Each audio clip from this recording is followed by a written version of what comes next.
अध्यक्ष महोदय, सन्माननीय सदस्य निकम साहेबांनी जो मुद्दा उपस्थित केलेला आहे, विना अनुदानित वरून अनुदानितवर बदली करणं, मला वाटतं की या संदर्भामध्ये शासनाचा एक विहित नियम आहे।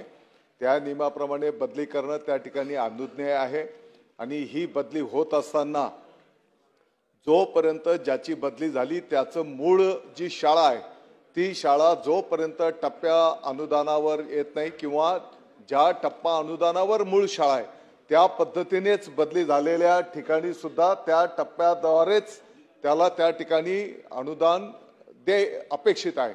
आणि निकम साहेबांना हे पण माहित आहे की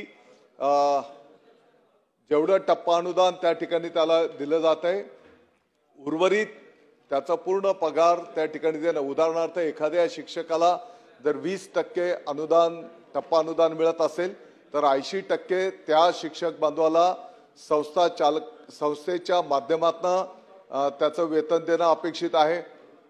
एखाद्या शिक्षक बांधव जर 40% अनुदानावर असेल टप्प्यावर असेल तर 60% उर्वरित हे संस्थेच्या माध्यमातून त्याला देणं अपेक्षित आहे।